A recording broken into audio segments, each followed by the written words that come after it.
Vasudevaya.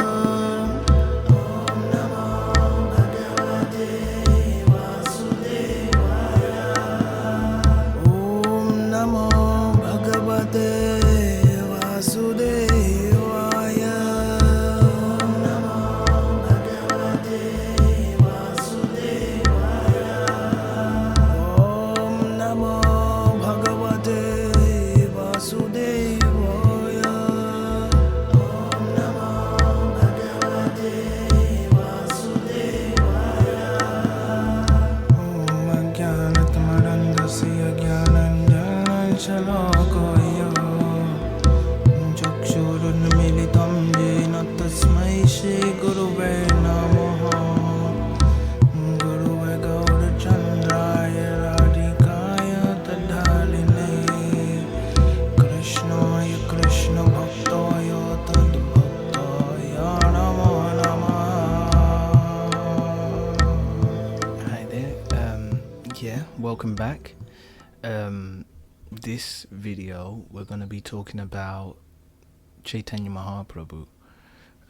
Now, who is Chaitanya Mahaprabhu? He's someone that's is very known and revered and loved by us in the Hare Krishna movement, but we find that even in India many people don't know who he is. So I'm going to give a little brief introduction, and probably through the course of this channel we'll definitely come back to Chaitanya Mahaprabhu. But it coincides with the golden age. So when, like I said before, that Krishna comes every one day of Brahma, or every day of the universe, which is every one day he will come once. And this is a very long time. It's something like 3.42 billion years he comes once, and for us that was 5,000 years ago. So we should understand as well that Chaitanya Mahaprabhu is actually an incarnation of Krishna, and he also comes only once, and this time that he came was only 500 years ago. So he follows Krishna like this. He comes after Krishna, and there are some reasons that he came. There was called external reasons and internal reasons, but here I'm just going to talk about external reasons that he came. So we should understand that he is what's called also is a Yuga Dharma avatar. So he has come to give the Dharma for the Yuga. So that's another thing that I didn't mention before, but where we have the 4 ages, age means yuga, so when I say yugas, there is a dharma or a religious practice that is specific to each yuga, and there requires an avatar of the Lord to come to instruct the people of that time into this dharma. So we should understand that Chaitanya Mahaprabhu, part of his reason for coming is to instruct the Dharma for this yuga. So he was known to sing and dance and chant the holy names. So what he is explaining to us is that the chanting of the holy name in this yuga is the Dharma. This is the way that you can reach the highest goal, simply just by chanting the holy names of the Lord. So that's why we chant the Maha-Mantra, which is these mystic syllables or spiritual vibrations. They're called mantras.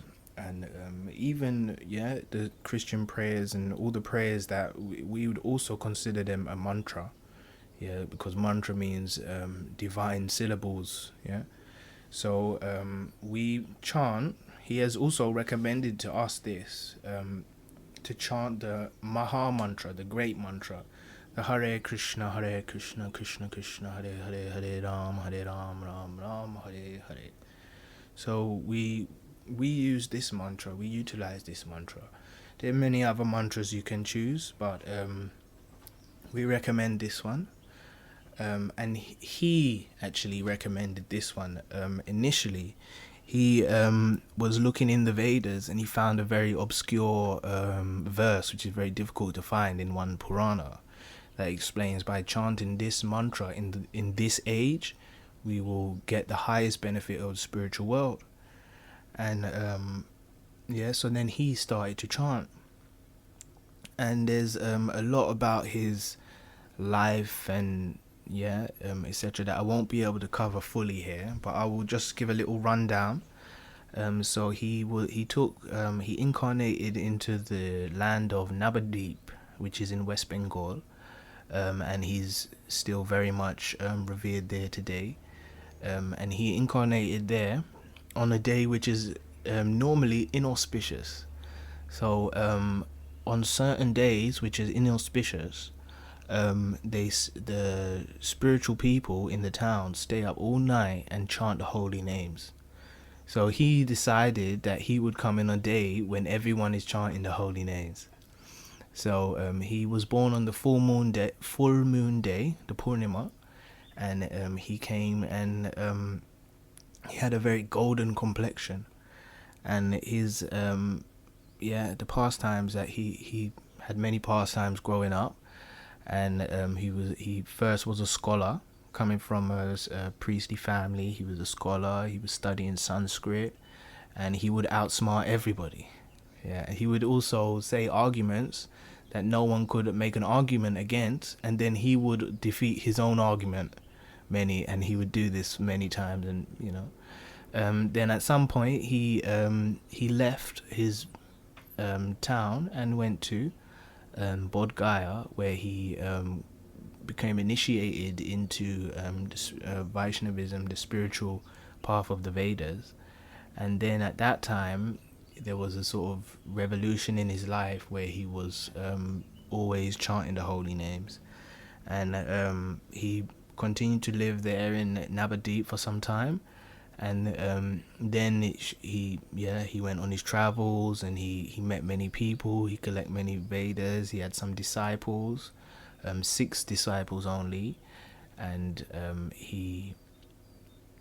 these disciples, there's also, you can speak for hours about each one of them. So like this, but we should understand that he actually initiated this golden age with his giving us the Dharma for the golden age, and giving us the Shastras we should read, the scriptures. He recommended us Bhagavad Gita and Srimad Bhagavatam.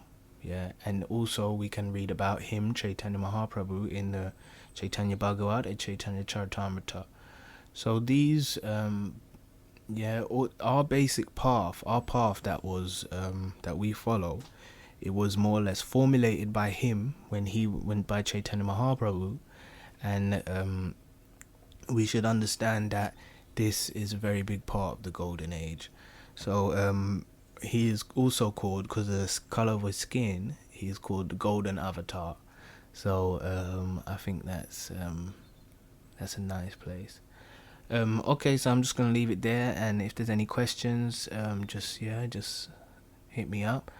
And if anything, I'll check you next time. Hare Krishna. Gurudev.